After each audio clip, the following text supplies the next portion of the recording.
Hi guys, I get the feeling that the media is determined to see Nigel Farage in number 10 or as close to Downing Street as possible.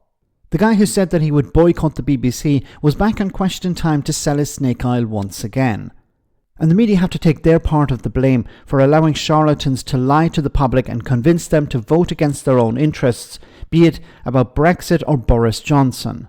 Well, while the BBC wasn't willing to challenge Farage, Alastair Campbell was, and the latter called out the charlatan on his biggest legacy, Brexit, and how he wants to claim victory but take none of the responsibility. Well done, Alastair. Have a listen. One final point, that I was disappointed, and Nigel says that immigration is the big bursting issue. I was disappointed Keir didn't mention Brexit, because I think Brexit has done so much damage to this country. Well, I'm sorry, Nigel. I'm sorry.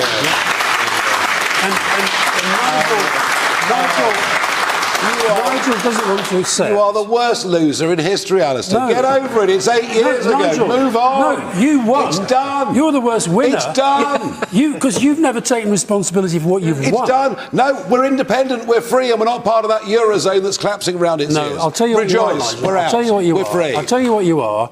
You're somebody, and we've seen it already tonight. You're somebody who will exploit any problem going for your own political ends. Brexit was a fundamentally damaging thing to this country. That is your one legacy, and you now don't even want to talk about it because even you know. I want to talk even about you it. know that it has damaged this country. It's made us poorer. It's made us weaker, and it's hit our standing in the world. No, you know, as I say, this major decision was taken 8 years ago. It gave us the chance.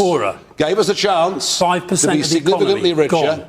Gave us the chance to control our borders. We didn't do it all your those way. things, and sadly, this mob, we didn't do it the your Tories, way. didn't if do we'd done it any Nigel's of it. way, it would all have been sunlit. Would you rather be like France right now or Germany No, I wouldn't. right now? Well, the comparison is what we would be if we'd have stayed in. 5% bigger economy. No, we'd have joined the euro if you'd had your way back 30 years ago. You see, what you'll do is you'll throw up a different argument. Hang on, don't talk at the same time. It's over. The war is over. I'm sorry about that, Nigel, because I think you'll find the war is over. Young people in this country know that you've taken their future away from them. The war is over. And they will get it back. Move on. Oh, my goodness. Okay.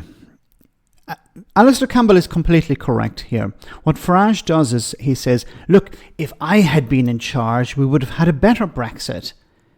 But the reality is that Farage was actually pushing for a harder type of Brexit than the one that Boris Johnson delivered. Boris Johnson delivered non-tariff barriers. Farage wanted tariff barriers as well. See, this is a question that's never brought up. Would you have wanted to be outside the single market? Farage would probably turn around now and say, no. We could have been outside the EU, but part of the single market, or we could have had a better trade deal, or we could have had... See, this is what he did. In the run-up to the Brexit vote, he was telling people, we can have everything. We can be outside the single market, but having all the benefits of being inside the single market. We can have these sunlit uplands. We can be trading with all of the world. We can have everything. You're not going to have to sacrifice anything at all. He did say on a number of occasions, well, there might be a little bit of pain at the beginning, but straight after that, everything will be great. And now, because everything is not great, he's saying, well, it's not my fault, it's the Tories' fault. You know, we got Brexit done, but they didn't take advantage of the opportunities.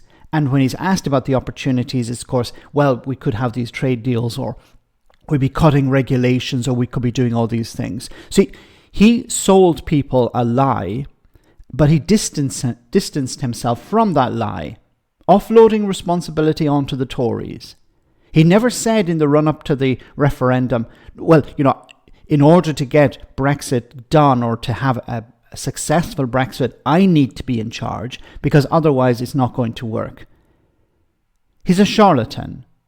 You know, and once again, what is he doing? He's selling people a new snake oil. We need to leave the European Convention on Human Rights. That's going to fix all our problems.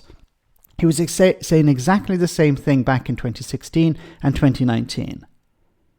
If we leave the European Union, we can have a functioning NHS, we can bring down waiting lists, we can have well-paying jobs, we can have all of these things if we leave the EU. And now he's saying exactly the same thing when it comes to immigration or the European Convention on Human Rights.